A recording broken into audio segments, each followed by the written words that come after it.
I'm Alex from the HPC teams in VUE in Brussels, system administrator, and I do also user support. And I'll do this talk with Ehsan. Yes, hi everyone else as well. I've already met few, but in the meanwhile, we can have still more chance to get to know each other more. So, well, this talk, it's basically, as the title says, best practices for HPC and some tricks and tips that we are going to show you. I would like to know who was here already last year. Is there anybody repeating? Okay, not a lot of people. Okay. There's some new stuff, but of course, best practices do not change from year to year, otherwise it could be kind of messy. But there's some new stuff. For the rest, it's going to be, there's introductory stuff, there's some more technical stuff, but of course we're not going to go too much into detail into anything. This is more a showcase of what you can do on the HPC, what's available to you, and what you should, what should be your thinking when you approach your work on the HPC. So I'll start with the... Can I hold this or shall we? Maybe we change, yeah, because otherwise, sure. Thank you. Sure. So, the first thing, my experience with interacting with users on the HPC is that many of the users are very scared about doing things on the HPC. They are all the time worried about, I'm gonna break something. You can actually not break anything, and if you do, it's probably the fault of the administrator, so it's never your responsibility if you break anything. And actually, an HPC is not different than any other computer, so it's basically files and folders and some programs that you can run. So don't worry, try things. You're not going to harm anybody. So it's good that you approach your work with this mentality of not just doing one thing, but try multiple strategies and see what sticks and what works for you, and then abuse that strategy that works for you. Then, of course, for those of you that are starting, the place to start is the documentation. And you know that it might be boring to read the documentation, but you might find useful things there. And sometimes when you find something useful, it's usually something that can make you save and gain a lot of time. And it's the minor things that you never know. Like, for instance, when I learned that in VI you could do column selection after years of just doing line by line, that's time saving and that's actually useful stuff. The same thing for trainings. VSC has a nice catalog of trainings. Check it out on the website. Also use it. It's for your benefit. And then for contact, it depends on where you are. You might have different contact points where we have user support for you. All the tier 2 clusters have user support as well as tier 1. But the gate for support depends on where you are. So check what's the cluster, where's your issue, and use the appropriate contact point. Finally, when you open a request for support, try to make, that's already for you, right? Go ahead. Yeah, no. Please go ahead, No. Go ahead. I go? Yes. Okay. You have a good momentum. Yeah, sorry. I totally forgot that this was actually your part. So, try to make things simple. Don't open a ticket about 3 different issues that are not related to one another, or don't change from issue to issue while you interact with the people giving you support. Also, if something is urgent, tell it from the very beginning, and also clarify what is your deadline so that we can also manage our work internally. We do user support, but we also have other tasks that we should fulfill. So sometimes we have to coordinate what's urgent, what's not urgent, and set priorities internally. Also, in general, try to give as much information as possible in your ticket, like VSC ID, IDs of your jobs, location of script files, output files, all of the stuff. Just don't wait for us to ask for them. Just give them on the go, and things will be faster. And also, never ever send screenshots of error messages from the terminal. Please copy-paste the text, because then we can copy-paste the text, and this also makes our lives much, much easier. Finally, also try to fix the issues yourself. Sometimes it's not that hard to actually figure out. Many times we also have no idea how to solve the errors that you encounter on the HPC. And basically what we do is we Google for those errors because we cannot know every error ever possible that can happen on all the software that we have. So you can also do that exercise. So read the errors. They might be cryptic, but sometimes they give enough information to understand what's going on behind the hood and to understand what is failing. Also, you can try to Google or ask ChatGPT what this error is about, and they will tell you more or less what's going on. But be careful. I mean, as well as you might find the correct answer for your problem, you might also find something that is related, but not exactly what is happening. So try to analyze the context of the answer that you are getting, and also analyze what is the solution that is proposed to you. Also, be careful because many times ChatGPT and other AI models will tell you to solutions that are common solutions found on the internet, and those solutions require you to use sudo, which is the administrator right on the HPC. Ooh. And you don't have that. Okay, so on the HPC, you are basically a regular user. Anything that needs sudo to be done, you have to ask the administrators. And whenever you Google things out, also keep in mind that you can actually filter out the solutions of your search by using quotes, for instance, to gather words together to search for a full sentence instead of have partial matching of your string. And also you can use the dash to actually remove matches that contain certain words. Like for instance, if you look for the pandas module of Python, you can tell with a minus animals that you're not interested in the animal panda or the animal Python, that this is actually software that you're looking for. Then, whenever you start your work on the HPC, also you will be faced now with basically two choices that are presented to you as a either or not. Either you use the terminal, or now we have web portals also available to access the HPC. And that's available in Leuven, in the Tier 1, in Ghent, and also in Brussels. And usually you're presented with these two options, which are kind of very different, and it seems that you have to choose one or the other. And the terminal is usually presented as like, oh, this is the clunky old interface. And while the web interface is like the new modern shiny thing that does all the good things. That's far from reality. So at the end of the day, both solutions are alternatives. You can pick both and use both at the same time. You don't have to pick one or the other. It's not a one-way path. And they have different purposes. They serve different means. And at the end of the day, all of them are just an interface for you to be able to efficiently use the resources of the HPC. So at the end of the day, all of us, what we do is do compute-intensive tasks on the HPC, regardless if you use the terminal or the web interface. And the terminal, it's not all. Actually, it's still the most efficient way to be productive on the HPC, is the way to actually automatize stuff, get things done fast. That's what it is and how it can be used. It serves to automatize, is the place to be if you code in low-level languages. If you need to manage a lot of data, that's also the place, the thing to use.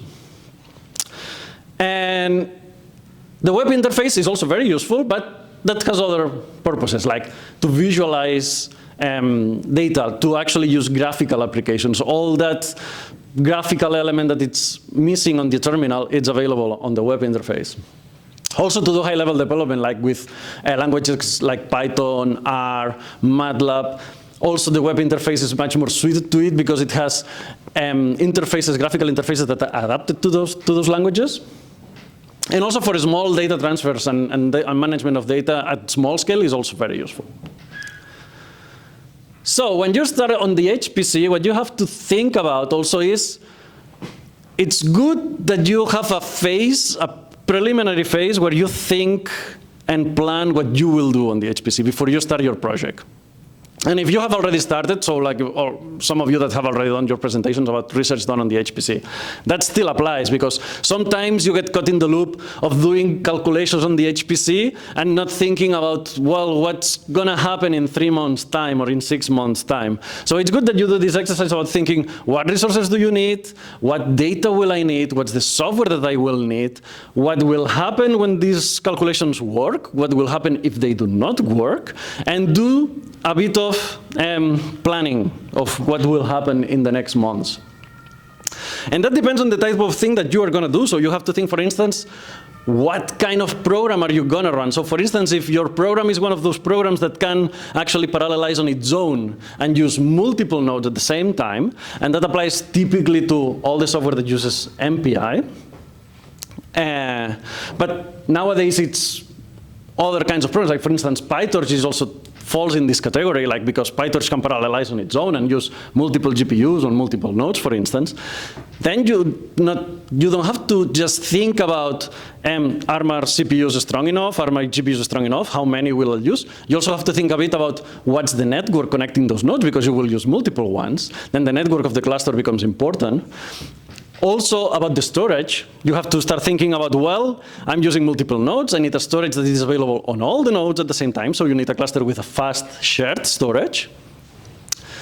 And that already is a decision that you need to make to actually decide where are you going to run those calculations.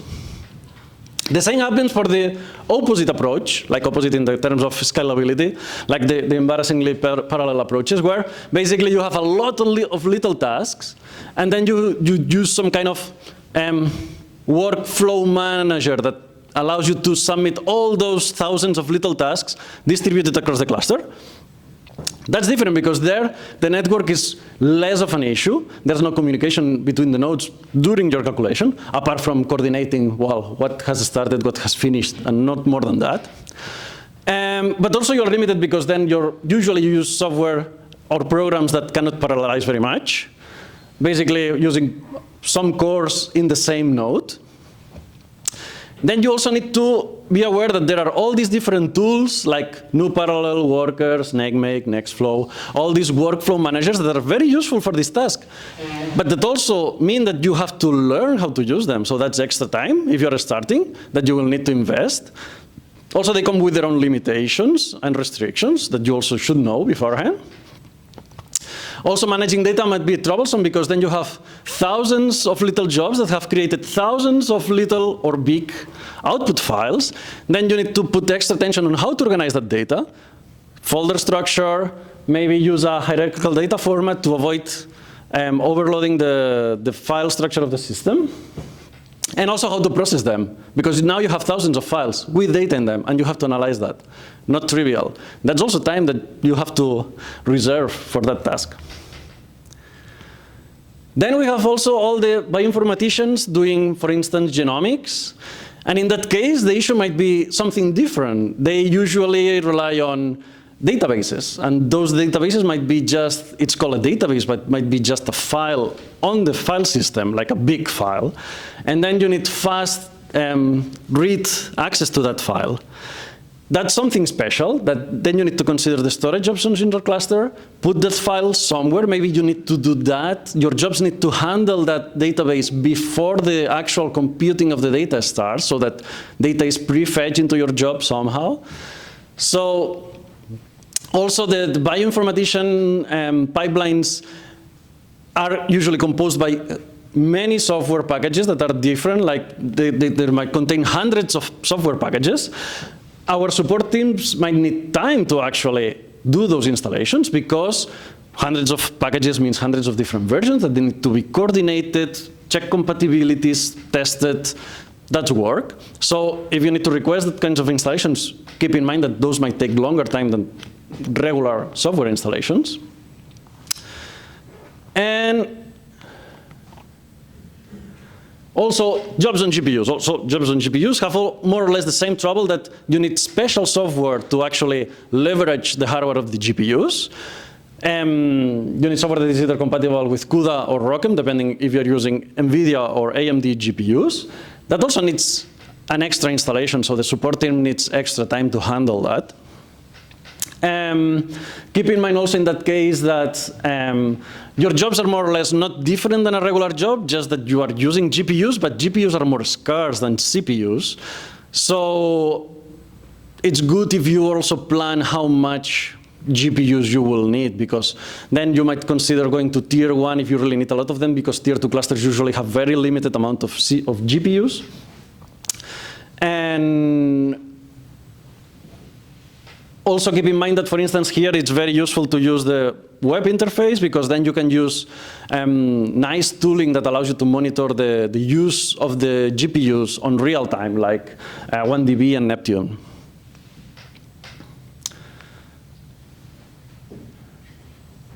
And finally, if you are basically interested in doing data analysis and using graphical applications or visualization, then you have the place to be is the web interface. But still here, you might use, for instance, some graphical applications like ANSYS Fluent. And ANSYS Fluent, you might use the web interface for it because it's a graphical interface. But at the end of the day, ANSYS Fluent also will submit big jobs, big MPI jobs to the cluster. So you need to take into account both sides of your workflow, the graphical side on one hand side, and the big MPI job on the other. Even though you might not be aware that ANSYS Fluent might be doing that on the back, because from the graphical interface of ANSYS, you basically just click a few buttons and then ANSYS starts the simulation. Also be aware that for the web interface and to do data analysis and visualization, which is it's light workloads that are very interactive, you should use either clusters that are designed to do debugging or interactive work, or clusters with shared resources, because those clusters usually have no credits attached to them. And otherwise, you would be paying for wasting resources on the cluster, because interactive work of that kind, like visualization and graphical applications, involves a lot of idling. You much of the time are looking at things. That time is time that the machine is not doing anything. And if you're on a cluster with dedicated resources, you will be paying for that for no reason. So also check the resources that you're using with your graphical and visualization workflows. And that's it, and we can jump to the software stack. Thank you very much. Well, first I'm going to stay here because the stage is a bit scratchy, so it makes a lot of noise, and I don't like that. But of course, no hardware, whether offered by VSC or by any other HPC center, does anything useful without the proper software, right? So on top of the hardware, on top of a good hardware offered to you, we also have to offer you very suitable, properly basically compiled and made available software, so that you as basically users can make the most optimal use, the most performant use of the resources. And well, on your right-hand side, you see the example of a user who wants to use, say, Matplotlib, and he says, okay, how am I going to do that? First makes an attempt to see whether that is available in the system Python, but it's not. But then he searches within the available software stack, he finds Matplotlib, loads it, and uses that, right? So while you see the example on the right-hand side, I would like to also make a few extra remarks. So why we call this using modules as level 0, say the most trivial way, because it's low-hanging fruit. It's if your software of interest is already available as a module for you, just go ahead, grab it and use it, because the system administrators like me, Alex, and all other colleagues in the room with the red badge, we have made sure that when the software is installed, it is installed in the most performant way as much as possible, right? So the software is installed, adapted to the hardware, to the network topology, basically, of that cluster. So if that is available, if the module is available there, just go ahead and use it. You always have choices. If the software of your interest is available within different versions, tool chains, I say, okay, go ahead and take the latest version. Hopefully that runs most optimally. Sometimes for Fortran applications, Fortran runs faster on Intel architecture, so keep it in mind. But nevertheless, whenever you have the luxury that your software of interest is installed with Intel or with FOSS toolchain, just go ahead, try out both of them and see in your specific case which version and which compilation actually performs better. So it's not possible for all software, but whenever it's possible, then the homework is basically on yours. If you're using Intel compiled software on AMD hardware, be careful with respect to the optimizations and vectorization specifically, because there is basically a difference between the two. But if the module is installed by your sysadmins, most probably this is done in the most, I would say, correct way. If you have an application and you just grab a node with a GPU, it does not necessarily mean that your application runs on GPU. Only CUDA-enabled, say, applications run properly on GPU nodes, so bear that in mind. Normally, the modules that are made available to the users, if they are CUDA-enabled, in the module name, they also carry along this -CUDA in the module name. So that's also a good hint for a good fishing of the correct module.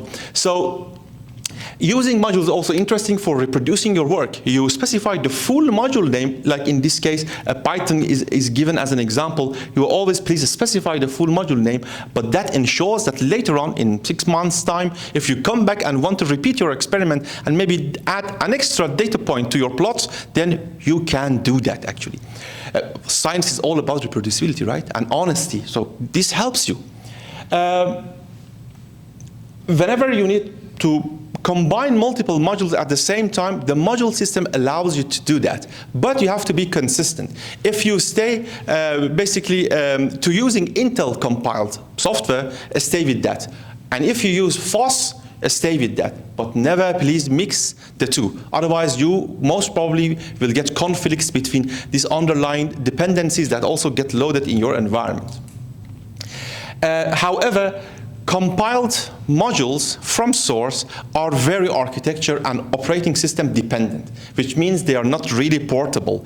Every hardware needs its own specific compilation. That's, I would say, maybe a drawback. But we as support team, we try to take care of that. So on all machine, at least I'm speaking now at this moment only from the Leuven point of view, we try to compile any software, but on all available architectures that we offer to our users. So the same software is basically distributed in multiple places.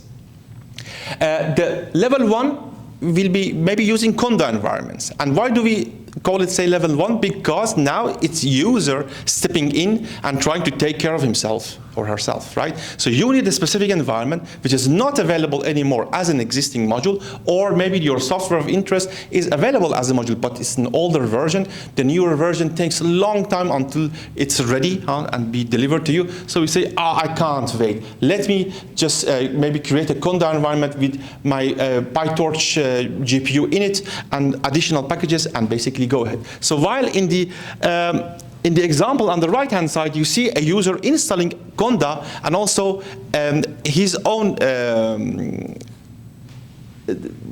that was, what is it? That was Rapids, a Rapids environment inside his Conda environment. I'm going to now explain the other things. Basically, what happens with Conda, you pull some precompiled binaries from some remote channel, right? These are not optimized for performance. They just work. So they come never with any performance promise, which is in contrast with using high-performance computing hardware and facilities, right? So, few remarks. If you have the choice of choosing the packages from different channels, make sure that in the possible listing in the search that you do for your packages, if there is a mention of like AVX or MKL or CUDA, these are some hints. Grab these ones, because the CUDA ones hopefully works on GPUs. The AVX ones are better precompiled and optimized for vectorization, right? And MKL basically also is well optimized for using Intel math libraries. Conda also helps you reproduce your work and also share your environment with other colleagues. It's just you dump your environment into a single YAML file. It's an ASCII file. You share it, or later on come back, reproduce your same, you recreate your own environment. And again, you can also reproduce your science. So that's a plus sign. Whenever you basically create a Conda environment, it can happen that at the same time Python and other also interpreters are in that environment. So sometimes you get an environment with multiple languages in there. There is you think you're installing a Python environment, but you see in between the list of dependencies, Rust is also showing up. Yeah, that is fine. It happens, but that is okay. It's portable, but few remarks from the VSC support point of view. Please do not put Conda activate in your bash RC. Anywhere I've seen that example, user was basically shooting himself in foot, and he was screaming and then reaching out for help via service desk, because it's a bad practice, right? So don't do that. Whenever you need Conda, explicitly load Conda from a separate, maybe from separate script. Don't do that in your bash RC file. In the very good example on this side, on the right-hand side, the user is basically creating an environment. It takes a lot of time, but at the very end of the example, the count of files created by Conda is something like 87,000 files, right? I removed that from the demo. Why did you do that? Sorry. But I'm saying it. 85,000. This installation of Rapid is 85,000 files. So, yeah, so see, if it happens in your home folder, it basically blows up your home folder, right? So a good practice is also from time to time to clean your cache. It doesn't hurt. Just with Conda clean -a, you clean all your caches and all the downloaded files and the plugins as well. So that's another good one. Please always install Conda in your data directory. And what you can also do is to basically soft link the default Conda directory from your home into your data folder. An example is given here, so that basically you consistently always use your data directory. If it overflows, there is less of a panic there. At the next level, then users still would say, I want to create my own environment, but still I would like to enjoy the performance offered by the module system as well.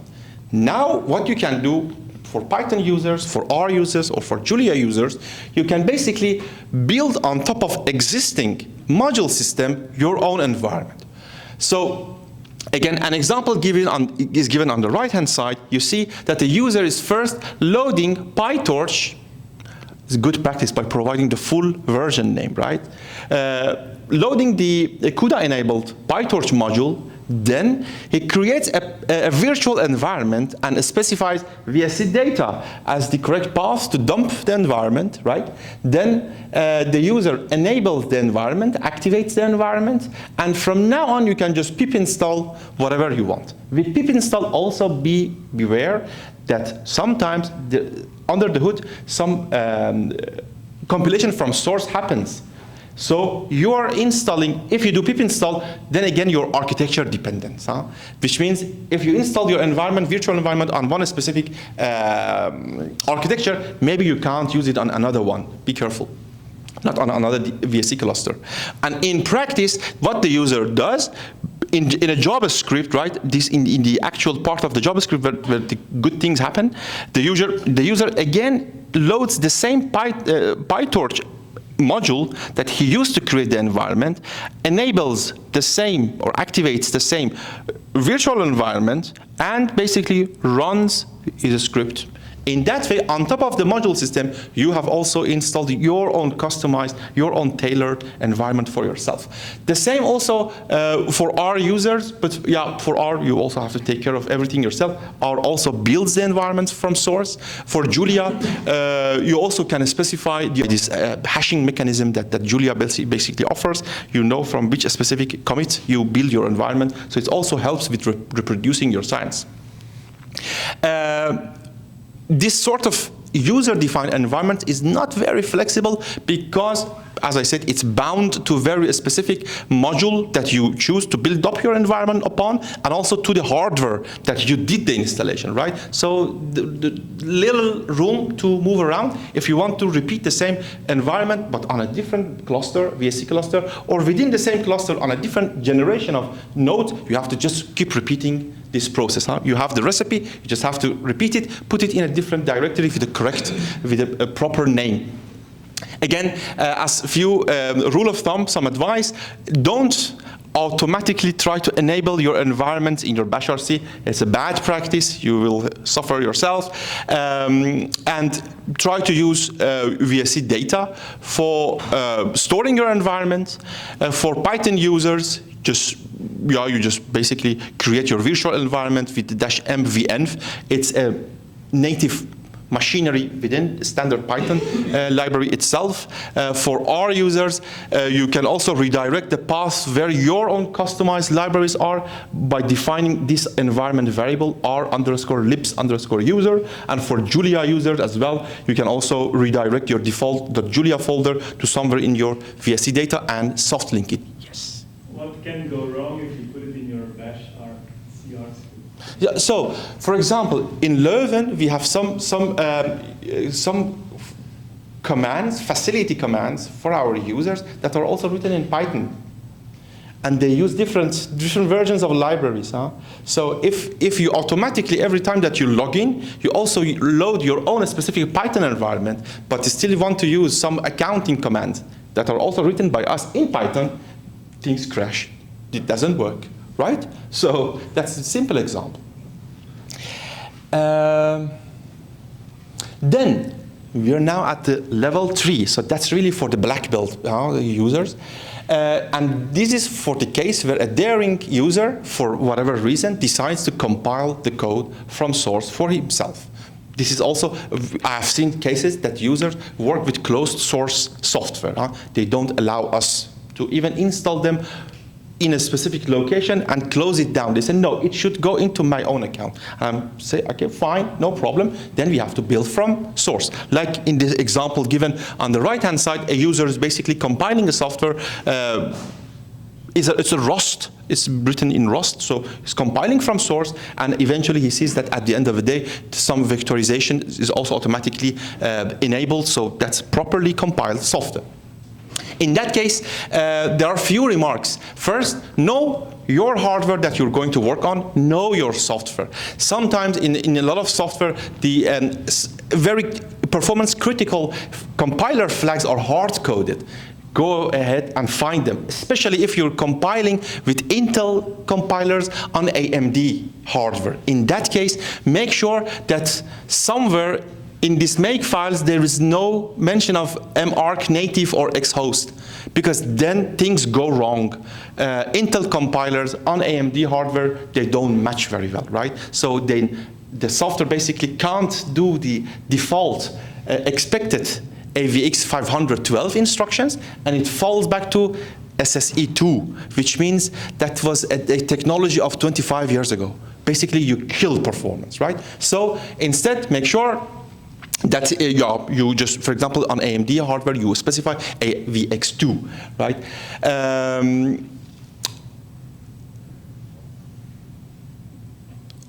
Again, with respect to reproducibility, this time you are basically creating like binaries, and you're again tied to the hardware that you used to compile your code on, right? So again, you're dependent on the choice of OS and the hardware that you made, which means now I'm talking about the portability. So basically your compilation is not portable anymore. To help you with a correct location of the software that you place in, you can use these specifically reserved environment variables just given by VSC on all sites. VSC arc local will basically give the name of the local architecture that you're working on. For example, if you're on AMD ROM, then perhaps it will basically expand to ROM, AMD_ROM. On Intel machines, for example, we have Skylake machines, you get names like Skylake, Cascade Lake, or whatever. So that is good. You know, in the path where the software has to be basically installed in, you use these environment variables to create a nice hierarchy, and then the name of the operating system and also the mention of the architecture will be part of the path, which is excellent in order to repeat installations for different architectures, different VSC clusters in different places. You end up with sometimes with some static linking. If possible, avoid dynamic linking and go for a static linking. You create a fat binary, fat executable, but that's fine. It's more robust because the chance that it would break in between, I don't know, some system upgrades is much less. Okay, it's good practice. There are sometimes users, a lot of them, which really require using very specialized software, like, I don't know, some examples are given here, like PyTorch, OpenFOAM, which are difficult to build. Contact us. I get paid, Alex gets paid, and all the support staff here just to help you. So computers don't bite, and that was the slide number 2 Alex showed on with the Gory thing. We are part of supporting. We also pretend to be friendly. We also don't bite. We always invite our users just to come to talk with us, ask us to help you, to compile the software for you, because we would love to see you work with a properly installed software than something which is cranky, right? So we will be happy to. In order to also use few tools to help you build your software, because maybe there are already recipes for that, there are very nicely developed tools like EasyBuild. It's made in Belgium, right? It comes from UGent, but nowadays it's everywhere in the world. It's used in many HPC sites. EasyBuild is a good example. Also other tools like CMake or Cargo for specific software as well. Alex, I hand over. Okay, so next part. If you have any questions also, feel free to interrupt. That's not an issue at all. Well, the other thing that we commonly find when we interact with users with trouble on the HPC is that usually it's very puzzling for them to understand the file structure of the system, the storage system. Where are my files? How do I find the location of my files? Where should I put my files? And I agree, that's not simple. It's definitely more complex than your regular personal computer.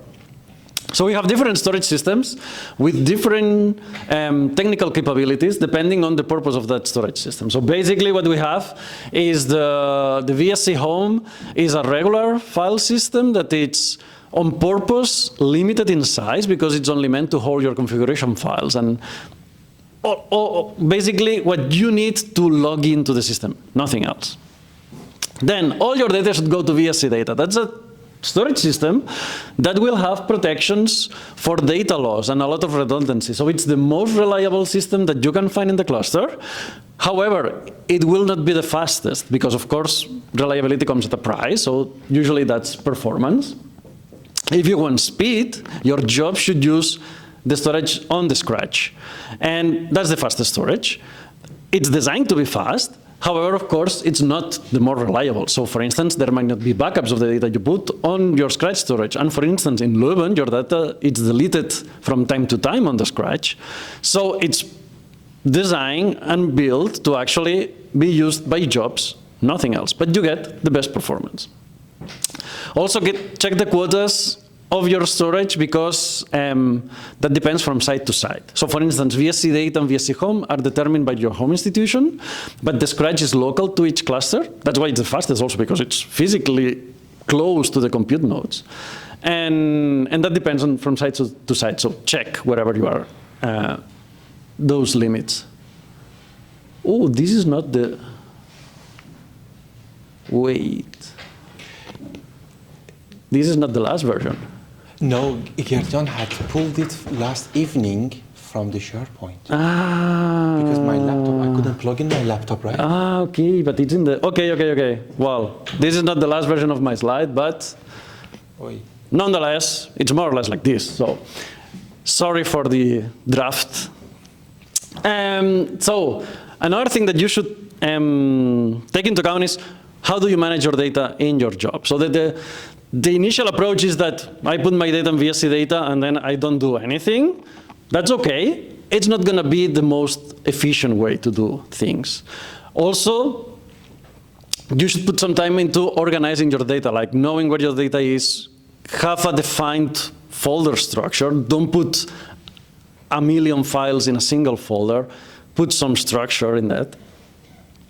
And then after that, you can also start thinking about to improve the efficiency of your data management. For instance, you could have jobs that automatically move data from VSC data to VSC Scratch whenever the job starts, does the simulation from VSC Scratch, and then at the end of the job, automatically move the results to VSC data. And you don't have to waste any time yourself. I mean, that's something that the job does for you.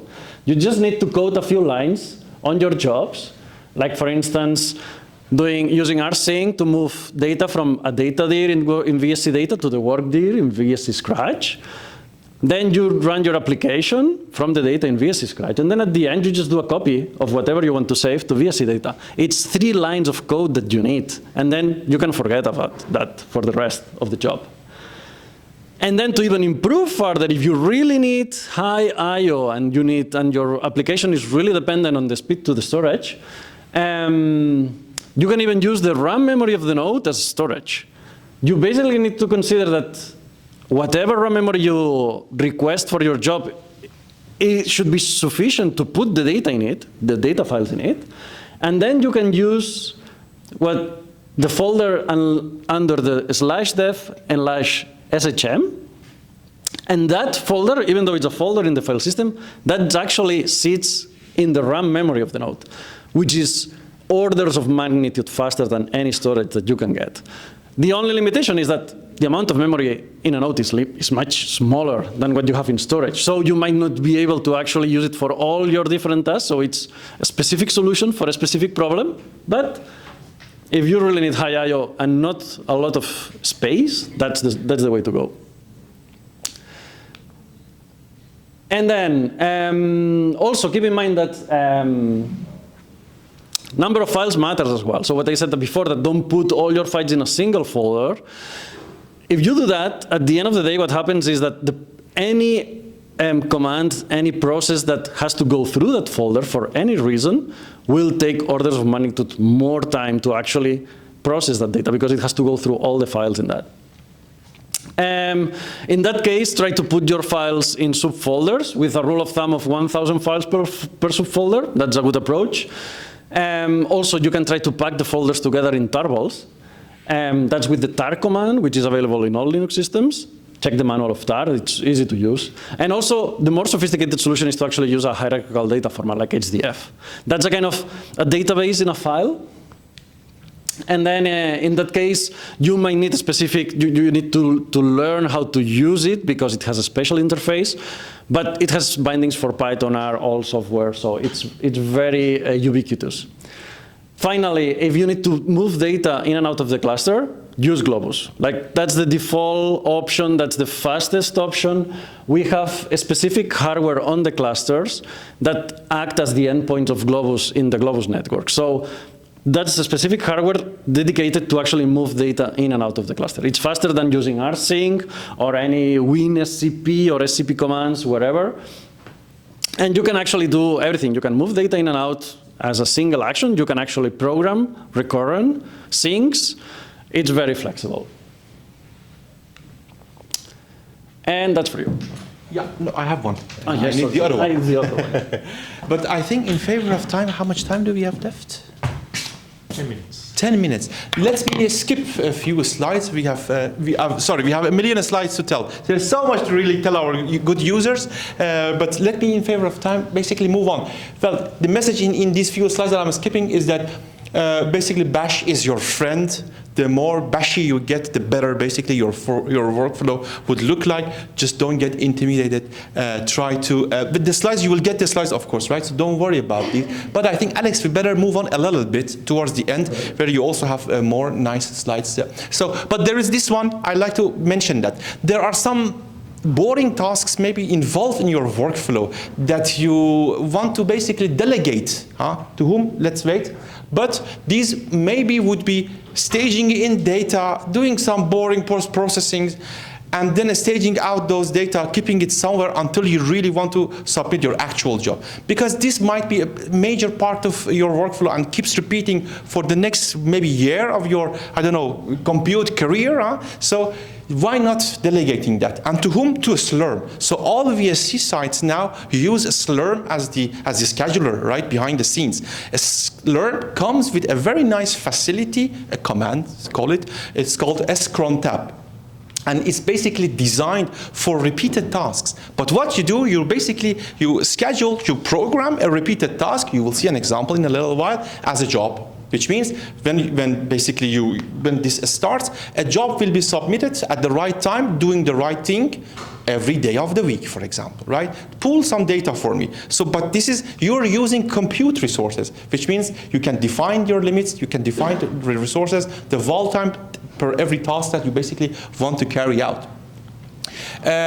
These repeated tasks keep going on until either you stop them or at some point, for some reason, one of these tasks fail. But otherwise, basically, it's hassle-free. It's really delegating, right? So you delegate and you don't worry anymore. But from time to time, go check if it's still doing its business. This is like an example. In this example, on the right-hand side, you see this is basically a simple bash script. There are 3 parts in this file for 3 independent tasks. For every task, you specify the resources needed for that task.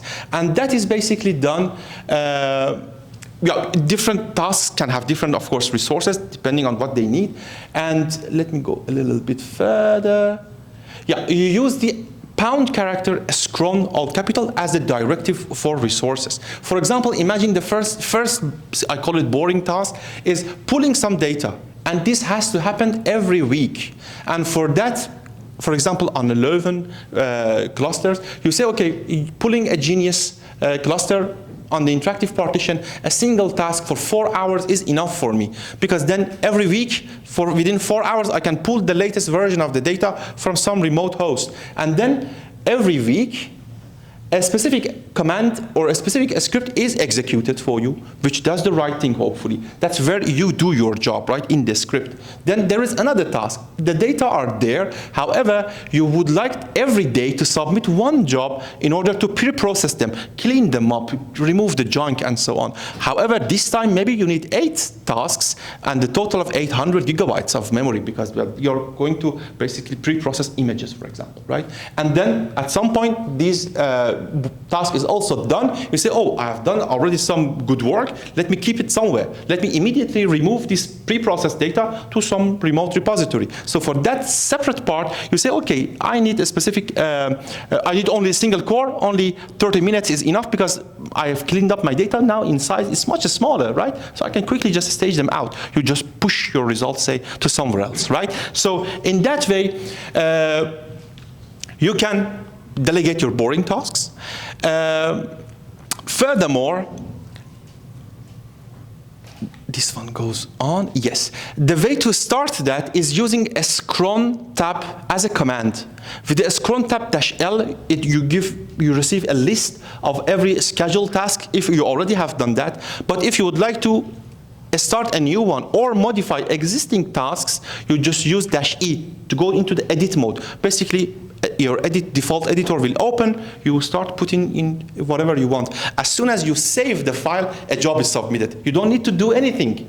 You just design this file, you save it, it's enabled, activated, and basically the scheduling happens.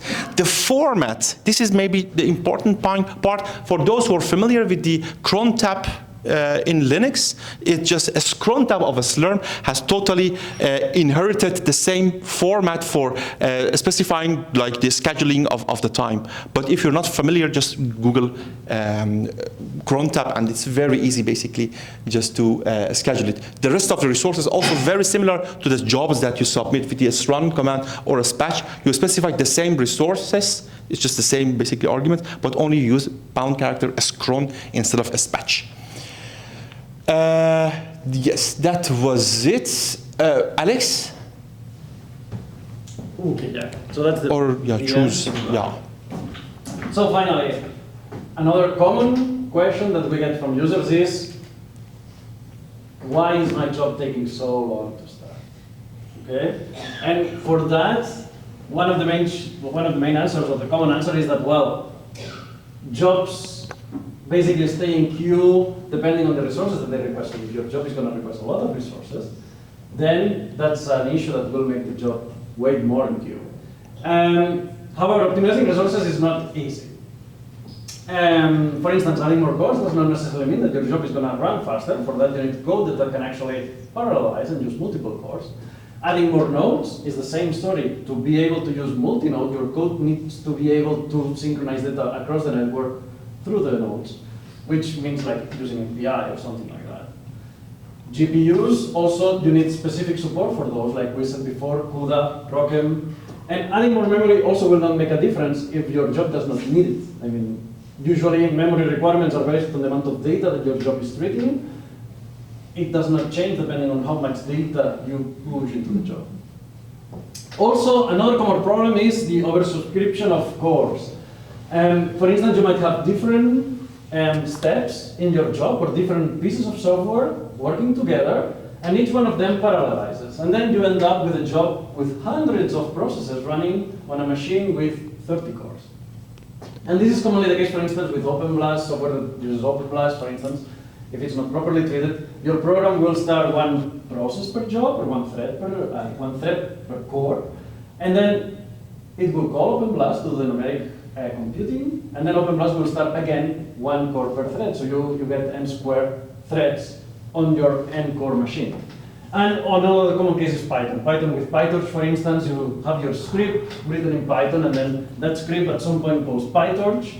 Your script uses, for instance, subprocess of the processing tool of Python to create multiple processes, and then each one of those calls PyTorch, and then PyTorch does the same thing, and then you end up with n squared processes. And that totally saturates the cores, which basically reduces the performance to the minimum. So how to do the optimization of job resources? Well, the general strategy is that you should start small. Start with one core, default memory, and just check that your script is actually doing what it's supposed to do. You can replace actually the bigger programs, the execution of big programs, with just echo commands that will print. Oh yeah, sure.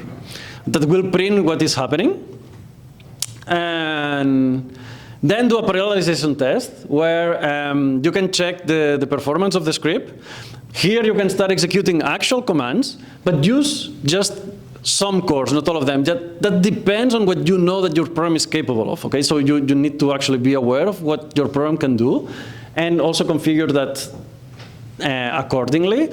And then check if it runs faster. So did the run with 4 cores was faster than with 2 cores? Did the one with 16 cores was faster than with 8 cores?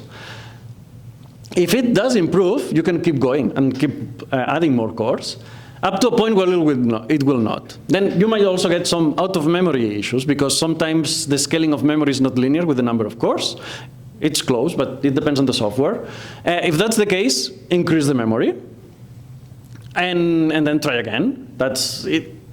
Getting out of memory errors is always a try and error procedure. There's no effective way to actually calculate how much memory your job will need. And then you might get into time limits. Again, this is a draft of the slide, sorry for that. And then if you get into time limits, increase the time as much as you can.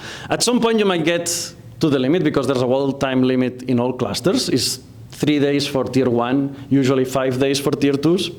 In that case, you have to either increase more parallelization or use other techniques like checkpointing, which allows you to stop and restart the job in different runs. Those kind of techniques, but you cannot go away of the wall time. That's by a hard limit. And then finally, once your job is finished, you can actually check what was the resources that were used in your job. You can find the slurm job info command available in almost all clusters, except for Antwerp. And that is very useful. It tells you the amount of memory, the amount of CPU, that as a percentage of what was requested by the job. So you can actually measure the efficiency of your job. And also you have the exact command, which is available on all VSC sites. And that also tells you what slurm things that your job did. And here you can check, for instance, the total CPU time used and the total CPU time requested, and then you can actually calculate the percentage. And that's the last bit. Yeah, but I think we're really on time. That's very nice. Or the other ones are very delayed. I don't know. But good, almost at the end of the mile here. What you want at the end of the day is to really minimize the time to the solution, right? And sometimes some users really ask us, okay, when will my job start? Or they ask us really to give them tips to really hit the queue. But first of all, sorry, we don't have a crystal ball. We can't predict how things really happen with a very dynamically evolving system, which is being like the cluster, with all the incoming jobs that sometimes some big ones maybe crash. So really the vol times really change. So we can't really give a direct answer to that, unfortunately, but we can give all these tips, right? Basically, as I said, the time to solution for you as a user is from the moment you submit the job until the moment that the job basically has finished. And this means that you might be spending some time in the queuing time, plus the run time, right? So if the queuing time is the bottleneck, which hopefully should not really be with the current amount of resources at tier 2 level, but still if you're in hurry and you think, okay, you want to basically shorten your queue time, maybe check out other VSC sites. Basically, the supercomputing service that VSC offers is built around multiple physical sites across Flanders, right? You, as a single VSC user, regardless of your affiliation to whichever of these universities, doesn't matter. You are eligible to submit your jobs to any of these sites that you choose. So look around. Yeah, Bart, you're nodding. We can talk later. But look around and see maybe at that moment which cluster is empty, right? Just go ahead and use it. Then,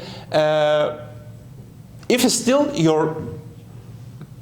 the amount of compute resources that you want does not fit within the tier 2 level of resources that are offered within your institute or the whole VSC, then VSC definitely has tier 1, right? So one much bigger machine with less number of users, but with almost around 100,000 CPUs there, also available to accept your jobs, right? So here the capacity is much larger than tier 2 level. If you think this is for you, just go ahead. You just basically have to just submit a proposal. It's not that difficult. You just have to do some benchmarking, but apply for compute time on tier 1. There you have abundant amount of CPUs, memory, and GPUs for you as a researcher, which hopefully, again, minimizes your time to solution, right? There are also additional debugging nodes here and there on different clusters, on debug partitions, for instance, which are designed to really minimize the queuing time, but they give you not much resources. Sometimes these debugging partitions,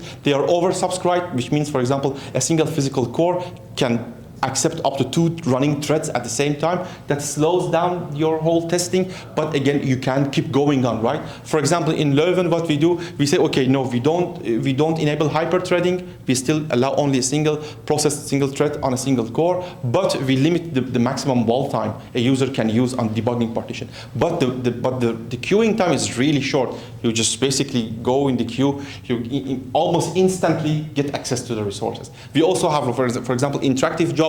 You give it maybe interactive partitions where there are a lot of nodes per every cluster with a lot of CPUs. Maybe in VOB you give it a different partition name, I don't know. But VSC offers these short queue resources, right? Just feel free to basically use them as well. It's also useful in order to maybe, if needed, break down your larger workflow into smaller parts, and instead of like submitting few jobs that run for very long, submit maybe more jobs that run for shorter. Why that is beneficial? The scheduler looks at the total amount of resources that you're asking. How many cores for how long are you going to ask, right? And if your basically job or the maximum amount of resource you're requesting is small enough, and there's already a gap in the resources at that moment somewhere in the cluster, the scheduler tries to push in your workflow, right, and let it start faster.